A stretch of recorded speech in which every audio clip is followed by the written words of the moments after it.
Bonsoir à tous, il est 19h, voici les titres de notre journal.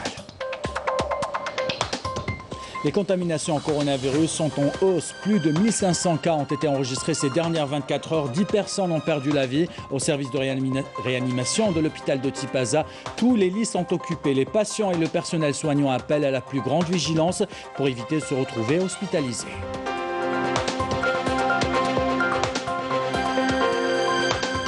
Nous verrons dans ce journal comment une école à Alger permet à ses élèves de poursuivre les cours à distance grâce à une plateforme numérique.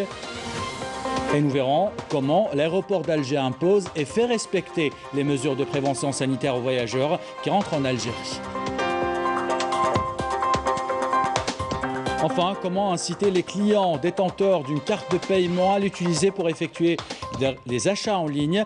Le groupement algérien des acteurs du numérique a organisé un forum pour écouter les dernières annonces des premiers responsables d'Algérie Post, la SATIM géomonétique et les préoccupations des web marchands. Les détails tout à l'heure. Voilà pour les titres, bienvenue à tous. Nous entamons ce journal avec la situation sanitaire en Algérie. Le dernier bilan du ministère de la Santé fait état de 1552 nouveaux cas confirmés de coronavirus, 656 guérisons et 10 décès enregistrés ces dernières 24 heures. Nous allons consacrer une grande partie de ce journal à cette situation sanitaire qui inquiète les professionnels de la santé. En effet, certains services de réanimation sont en train de revivre le cauchemar de l'année dernière. Ils sont presque saturés. Les patients les plus fragiles sont admis en urgence. Pour le personnel soignant, un seul moyen existe pour éviter l'hospitalisation, se faire vacciner, respecter les gestes barrières. Reportage à l'hôpital de Tipaza de Mohamed Ayesh, commentaire signé Camille Mellel. Nous sommes dans le service de réanimation de l'hôpital de Tipaza. Ici, la tension est palpable avec des patients intubés, ventilés et des soignants au bord de l'épuisement.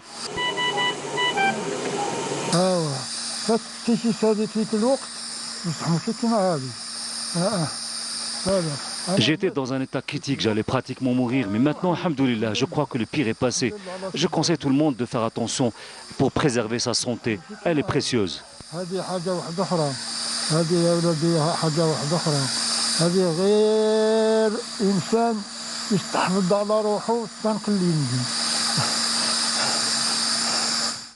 Le rythme des contaminations au Covid-19 ne faiblit pas. Passé la vague du variant Delta, les services de réanimation s'interrogent. Quel sera l'impact réel de celle d'Omicron ? On reçoit encore des cas graves. C'est pour cela que je veux lancer un appel aux Algériens. Respectez les mesures barrières, lavez-vous les mains et respectez la distanciation physique.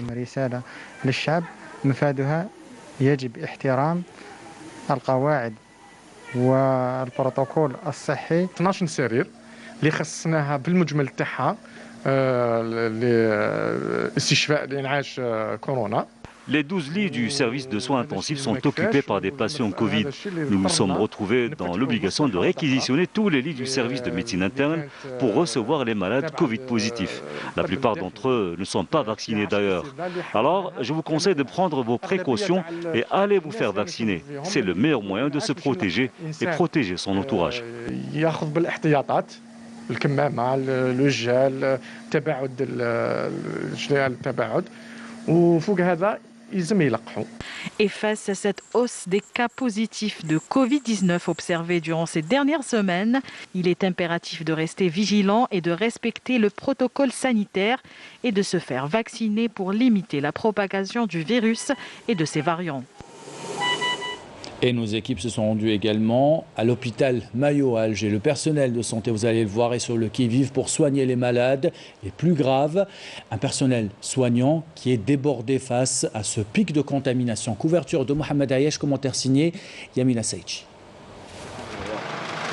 Entre le variant Delta et Omicron, le nombre officiel de contamination dépasse les 1500 cas par jour. Ici, à l'hôpital Mohamed Lamine de Barine, le service Covid est encore une fois saturé.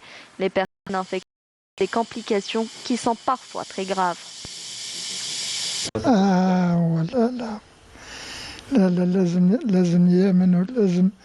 Il faut que les gens prennent conscience des dangers de ce virus. Il faut qu'ils respectent les gestes barrières, le port du masque et la distanciation physique. Il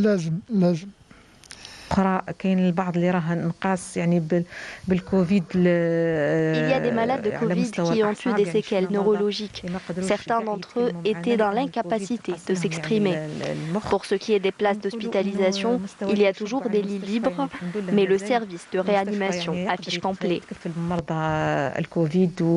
Le personnel médical et paramédical est mobilisé pour prendre en charge les malades, notamment ceux en soins intensifs. Cependant, médecins et spécialistes insiste sur la vaccination et le respect des gestes barrières pour éviter l'hospitalisation.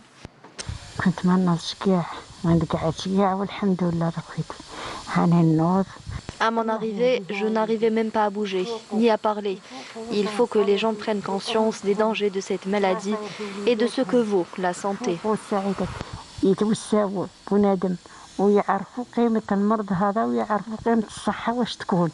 التلقيح لحماية الآخرين ما لازمش نكون واحد ما لازمش يكون أناني. La vaccination, même si elle n'est pas obligatoire, mais c'est une responsabilité. Face à cette hausse de contamination, le ministère de la Santé appelle les citoyens à la plus grande vigilance, à respecter les gestes barrières et à se faire vacciner. Et pour entrer en Algérie, vous le savez, la présentation d'un test PCR négatif de moins de 48 heures est obligatoire. À l'aéroport international Houari Boumediene, la police des frontières ne plaisante pas avec les règles. Les voyageurs testés positifs sont isolés automatiquement. Reportage de Aya Dahou, commentaire signé Yanis Aïd Belkacem. À peine arrivés au poste de la police des frontières de l'aéroport international de Houari Boumediene, voilà que les passagers sont orientés vers les différents Covid box. Comme la majorité des voyageurs, ce passager se fait dépister. Quelques secondes de prélèvement suffisent et quelques minutes plus tard, le verdict tombe. Le passager peut passer en toute sécurité. Je trouve que c'est très bien et très rapide. C'est-à-dire c'est très bien organisé. Et si le contrôle antigénique s'avère positif, les passagers sont aussitôt pris en charge.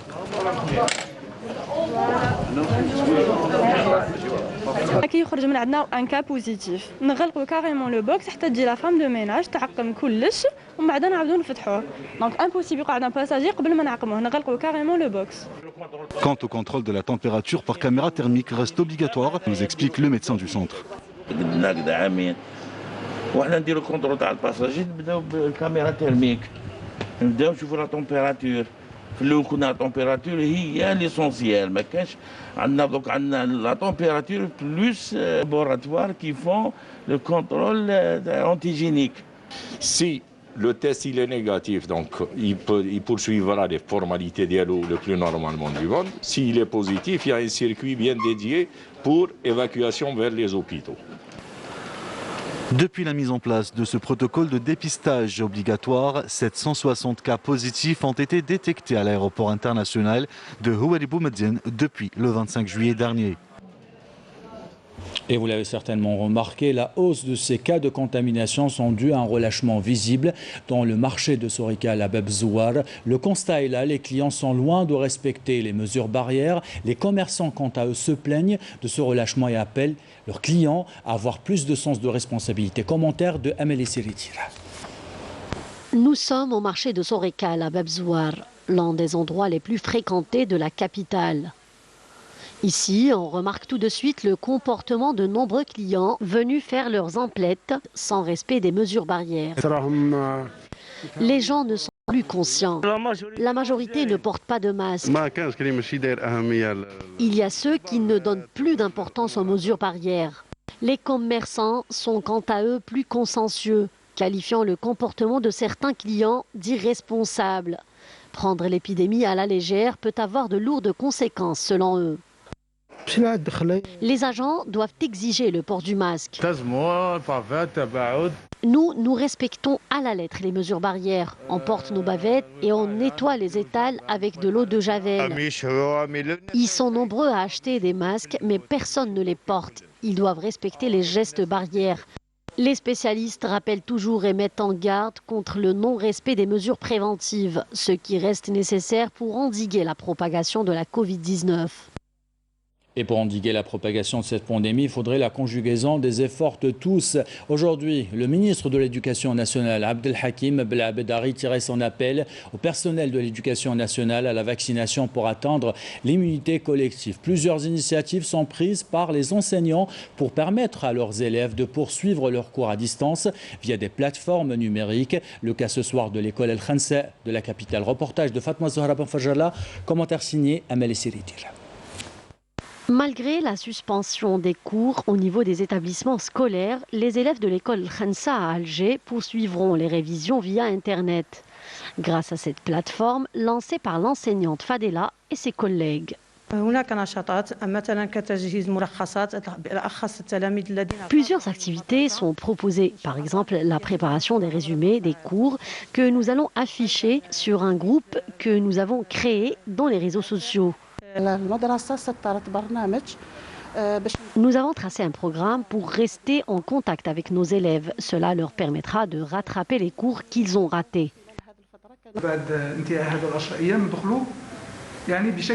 Après la fin de ces 10 jours, nous allons reprendre les cours. Seulement, on doit faire très attention et respecter la distanciation physique afin d'éviter la propagation du virus.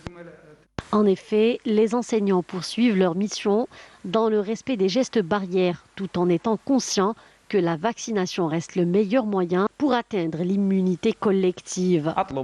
J'appelle tout le personnel de l'éducation à aller se faire vacciner le plus rapidement possible, car cela reste le seul moyen de limiter la propagation du virus.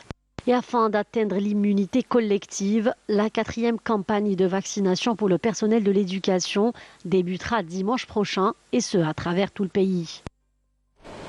Et dans une note adressée au chef des établissements de l'enseignement supérieur, le ministre de l'Enseignement supérieur et de la Recherche scientifique a appelé à une évaluation précise et exhaustive de la situation sanitaire au sein des établissements universitaires en vue de prendre une décision adaptée à la situation dans chaque établissement en décrétant justement la suspension des cours, le changement du mode d'enseignement ou le report des examens.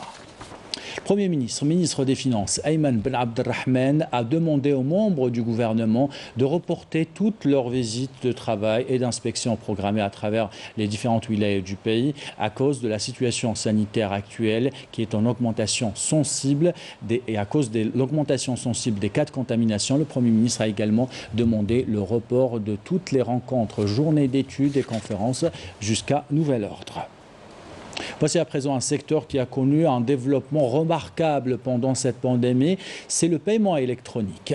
Les opérations ont presque doublé, 8 milliards de dinars se sont échangés en 2021 contre 4 milliards en 2020. L'accord de l'interopérabilité entre Algérie Post et les réseaux interbancaires est un autre pas pour inciter les Algériens à utiliser leurs cartes. C'est le thème justement du forum Raqmana Innovation and Startup initié par le GAN qui a réuni hier les premiers responsables d'Algérie Post, la SATIM et Géomonétique. Couverture signée Walid Yousfi. À sa 6e édition, le forum Raqmana a choisi le e-commerce et le e-payment en Algérie comme thématique phare.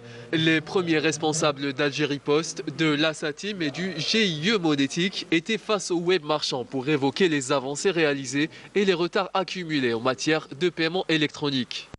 Pourquoi on a choisi ce thème-là à cette date-là? Parce qu'il y a eu l'interopérabilité entre c'est la carte CIB et la carte Dahabia. Aujourd'hui, grâce à cette interopérabilité, un web marchand doit intégrer uniquement une seule plateforme de paiement qui permet de recevoir et les paiements de CIB et les paiements de Dahabia, et tout se fait en transparent derrière et sans avoir besoin d'un compte CCP commercial. Donc aujourd'hui, un web marchand peut adresser plus de 10 millions, 11 millions de porteurs de cartes pour leur vendre ses produits ou ses services. L'interopérabilité, en réalité, ça permet de joindre, il y avait 2 réseaux. Un réseau d'Algérie Post qui réunissait l'ensemble des distributeurs automatiques et des TPE d'Algérie Post, et le réseau bancaire avec 18 banques, l'ensemble des distributeurs automatiques, 40 000 commerçants équipés de TPE et 170 web marchands. Une progression qui facilite les transactions en ligne, aussi bien pour le consommateur que pour le web marchand. En plus de cela, elle permet aux sites marchands d'élargir leur éventail de clients potentiels à travers plus de 20 millions de comptes courants chez Algérie Post, dont 8 millions de détenteurs de cartes Dahabia. On a une évolution pour notre part, donc pour Algérie Post, par rapport aux porteurs de cartes Dahabia, une évolution de plus de 200% sur les transactions de retrait et une évolution de plus de 400% pour les terminaux de paiement. Il s'agit quand même d'une interopérabilité entre les deux plateformes de paiement. Il y a deux plateformes de paiement en Algérie. La plateforme d'Algérie Post et la plateforme des banques. Cette interopérabilité permet quand même aux détenteurs de cartes, que ce soit Dahabia ou CIB, de payer tout librement sur n'importe quel web marchand qui accepte les paiements. L'interopérabilité aujourd'hui, elle est nécessaire, importante. Elle est arrivée un petit peu en retard. Elle peut être encore étendue, donc non pas uniquement au niveau du guichet, mais au niveau des paiements, au niveau des virements instantanés interbancaires. Plus de 6,3 millions d'opérations de paiement électronique ont été effectuées en 2021, soit une hausse de plus de 100% comparativement à l'année 2020, et cela pour un montant global de 8 milliards de dinars. Selon les spécialistes, les chiffres demeurent en deçà des capacités du marché algérien. Et en effet, Algérie Post édite en moyenne 150 000 cartes Dahabia par jour. Une carte qui offre la possibilité de payer ses factures téléphoniques et bien d'autres services. Une opportunité pour les web marchands pour attirer plus de clients sur leur plateforme. Commentaire signé Samira Hadjamar.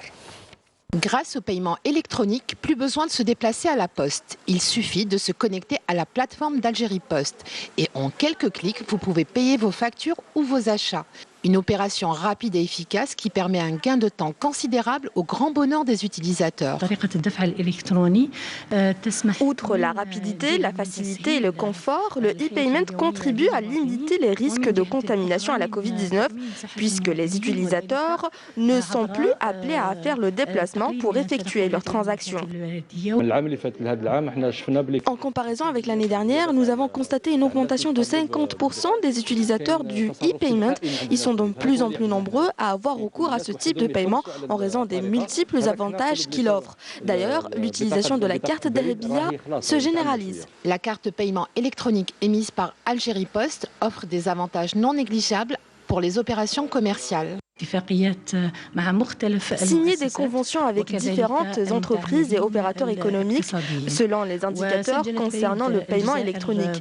Algérie Post a enregistré une hausse remarquable par rapport à l'année dernière.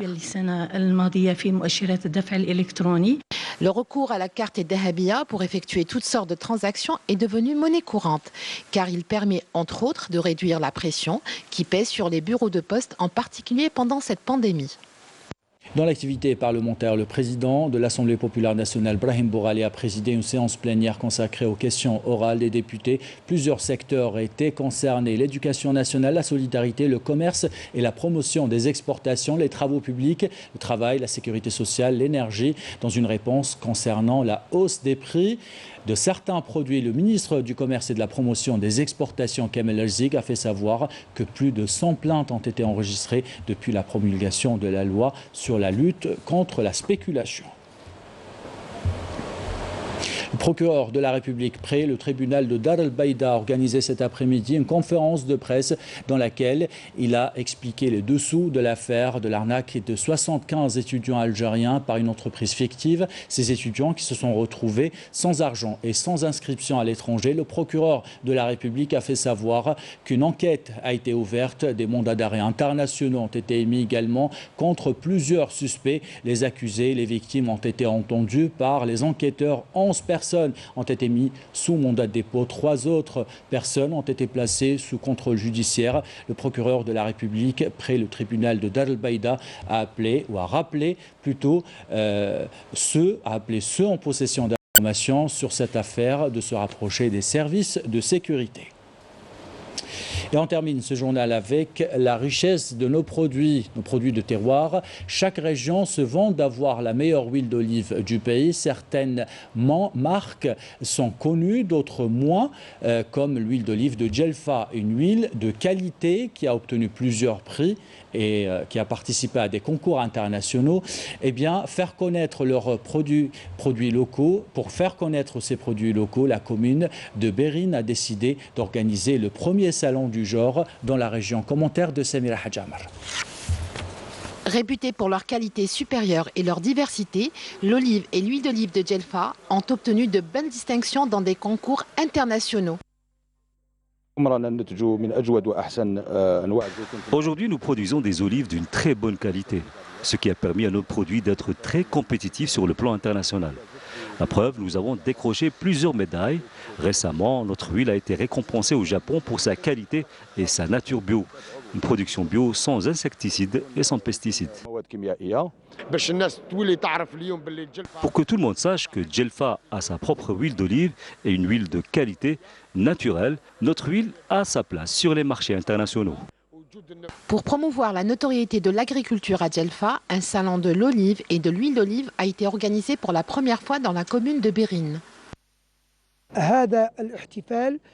Cet événement a eu un bel écho et une forte participation de la part aussi bien du public que d'éminents experts, spécialistes et producteurs. Ce salon nous a permis de faire la promotion de notre production et de faire connaissance avec les producteurs de la région.